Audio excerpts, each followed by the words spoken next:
ኦሪት ዘፍጥረት ምዕራፍ 31 ያዕቆብም የላባ ልጆች ያሉትን ነገር ያዕቆብ ለአባታችን የሆነውን ሁሉ ወሰደ፣ ይህንም ሁሉ ክብር ከአባታችን ከብት አገኘ ሲሉ ሰማ።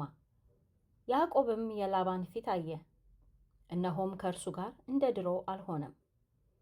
እግዚአብሔርም ያዕቆብን ወደ አባትህ ምድር ወደ ዘመዶችህም ተመለስ፣ ካንተም ጋር እሆናለሁ አለው። ያዕቆብም ልኮ ራሔልንና ልያን ወደ በጎቹ ስፍራ ወደ ሜዳ ጠራቸው፣ እንዲህም አላቸው፣ የአባታችሁ ፊት ከእኔ ጋር እንደ ድሮ እንዳልሆነ አያለሁ። ነገር ግን የአባቴ አምላክ ከእኔ ጋር ነው። እኔ ባለኝ ጉልበቴ ሁሉ አባታችሁን እንዳገለገልኩ ታውቃላችሁ። አባታችሁ ግን አታለለኝ፣ ደሞዜንም 10 ጊዜ ለወጠ። እግዚአብሔር ግን ክፉን ያደርግብኝ ዘንድ አልፈቀደለትም። ደሞዝህ ዥንጉርጉሮች ይሁኑ ቢለኝ በጎቹ ሁሉ ዥንጉርጉሮችን ወለዱ። ሽመልመሌ መሳዮችን ደሞዝህ ይሁኑ ቢለኝ በጎቹ ሁሉ ሽመልመሌ መሳዮች ወለዱ። እግዚአብሔርም የአባታችሁን በጎች ሁሉ ነስቶ ለእኔ ሰጠኝ። እንዲህም ሆነ፣ በጎቹ በጎመጁ ጊዜ ዓይኔን አንስቼ በሕልም አየሁ። እነሆም በበጎችና በፍየሎች ላይ የሚንጠላጠሉት የበጎቹ የፍየሎቹ አውራዎች ሽመልመሌ መሳዮችና ዥንጉርጉሮች ነቁጣ ያለባቸውም ነበሩ። የእግዚአብሔርን መልአክ በሕልም ያዕቆብ ሆይ አለኝ። እኔም እነሆኝ አልኩት። እንዲህም አለኝ፣ ዓይንህን አቅንተህ እይ። በበጎችና በፍየሎች ላይ የሚንጠላጠሉት የበጎችና የፍየሎች አውራዎች ሽመልመሌ መሳዮችና ዥንጉርጉሮች ነቁጣ ያለባቸው ናቸው። ላባ በአንተ ላይ የሚያደርገውን ሁሉ አይቻለሁና ሐውልት የቀባህባት በዚያም ለእኔ ስለት የተሳልክበት የቤተል አምላክ እኔ ነኝ። አሁንም ተነስተህ ከዚህ አገር ውጣ፣ ወደ ተወለድክባት ምድር ተመለስ። ራሔልና ልያም መልሰው እንዲህ አሉት፣ በአባታችን ቤት ለእኛ ድርሻና ርስት በውኑ ቀርቶልናልን? እኛ በእርሱ ዘንድ እንደ ባድ የተቆጠርን አይደለምን? እርሱ እኛን ሸጦ ዋጋችንን በልቷልና። ስለዚህ እግዚአብሔር ከአባታችን የነሳው ይህ ሁሉ ሀብት ለእኛና ለልጆቻችን ነው። አሁንም እግዚአብሔር ያለህን ሁሉ አድርግ።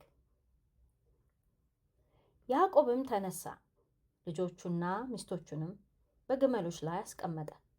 መንጎቹንም ሁሉ የቤቱንም ዕቃ ሁሉ በሁለት ወንዞች መካከል ሳለ ያገኛቸውን ከብቶች ሁሉ ይዞ ወደ አባቱ ወደ ይስሐቅ ወደ ከነዓን ምድር ሄደ። ላባ ግን በጎቹን ለመሸለት ሄዶ ነበር። ራሔልም የአባቷን ተራፊም ሰረቀች። ያዕቆብም የሶርያውን ሰው ላባን ከድቶ ኮበለለ። መኮብለሉንም አልነገረውም። እርሱም ያለውን ሁሉ ይዞ ኮበለለ። ተነስቶም ወንዙን ተሻገረ፣ ፊቱንም ወደ ገለዓድ ተራራ አቀና። በሦስተኛውም ቀን ያዕቆብ መኮብለል ለላባ ተነገረው። ከወንድሞቹም ጋር ሆኖ የ7 ቀን መንገድ ያህል ተከተለው። በገለዓድ ተራራም ላይ ደረሰበት።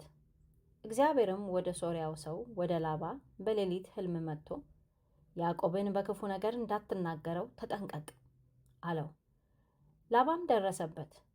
ያዕቆብም ድንኳኑን በተራራው ተክሎ ነበር። ላባም ከወንድሞቹ ጋር በገለዓድ ተራራ ድንኳኑን ተከለ። ላባም ያዕቆብን አለው፣ ለምን እንዲህ አደረግ? ከእኔ ከርተህ ኮበለልክ። ልጆቼንም በሰይፍ እንደተማረኩ አይነት ነዳሃቸው። ስለምን በስውር ሸሸህ? ከእኔም ከርተህ ስለምን ኮበለልክ?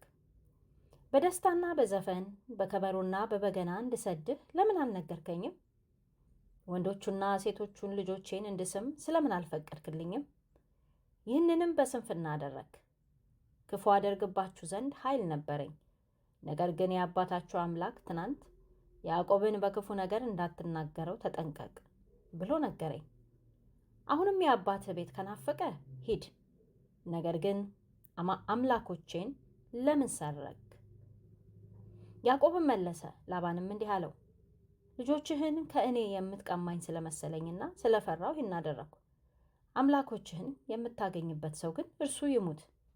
ያንተ የሆነውም በእኔ ዘንድ ይገኝ እንደሆነ በወንድሞቻችን ፊት ፈልግ፣ ለአንተም ውሰደው አለ።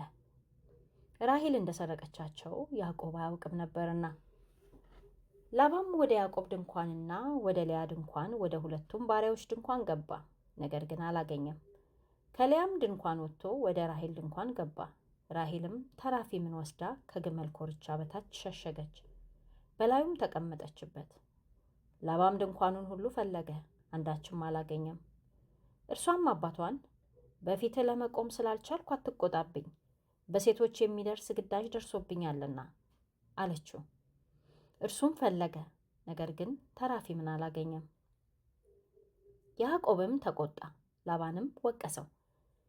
ያዕቆብም መለሰ፣ ላባንም እንዲህ አለው፣ የበደልኩ በደል ምንድን ነው? ኃጢአቴስ ምንድን ነው? ይህን ያህል ያሳደድከኝ? አሁንም ዕቃዬን ሁሉ በረበርክ። ከቤትህስ ዕቃ ሁሉ ምን አገኘ? እነርሱ በእኛ በሁለታችን መካከል ይፍረዱ ዘንድ በወንድሞቼና በወንድሞች ፊት አቅርበው። 20 ዓመትም ሙሉ ከአንተ ጋር ነበርኩ።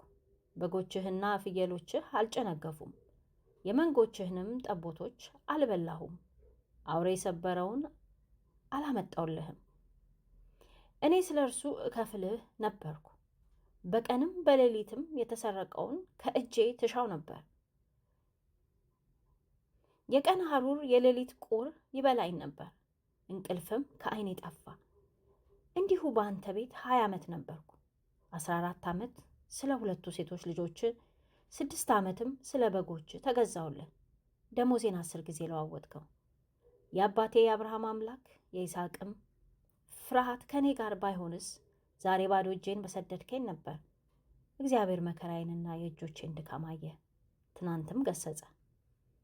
ላባም እንዲህ ብሎ ለያዕቆብ መለሰለት፣ ሴቶቹ ልጆች ልጆቼ ናቸው፣ ሕፃናቱም ሕፃናቴ ናቸው፣ መንጎቹም መንጎቼ ናቸው። የምታየውም ሁሉ የኔ ነው። ዛሬም በእነዚህ በሴቶች ልጆቼና በወለዷቸው ልጆቻቸው ላይ ምን ላደርግ ይቻላል? አሁንም ና፣ አንተና እኔ ቃል ኪዳን እንጋባ፣ በእኔና በአንተ መካከል ምስክር ይሁን። ያዕቆብም ድንጋይ ወስዶ ሐውልት አቆመ። ያዕቆብም ወንድሞቹን ድንጋይ ሰብስቡ አላቸው። እነርሱም ድንጋይ ሰብስበው ከመሩ፣ በድንጋዩም ክምር ላይ በሉ። ላባም ይጋር ሰሐዱታ ብሎ ጠራት፣ ያዕቆብም ገለዓድ አላት። ላባም ይህች ክምር በእኔና ባንተ መካከል ዛሬ ምስክር ናት አለ። ስለዚህም ስሟ ገለዓድ ተባለ፣ ደግሞም ምጽጳ ተባለ። እኛ በተለያየን ጊዜ እግዚአብሔር በእኔና ባንተ መካከል ሆኖ ይጠብቅ ብሏልና። ልጆቼን ብትበድላቸው ወይም በላያቸው ሚስቶችን ብታገባባቸው ከእኔ ጋር ያለ ሰው የለም። እግዚአብሔር በእኔና ባንተ መካከል ምስክር ነው። ላባም ያዕቆብን አለው፣ በእኔና ባንተ መካከል እነሆ ይህች ክምር፣ እነሆም ያቆምኳት ሐውልት።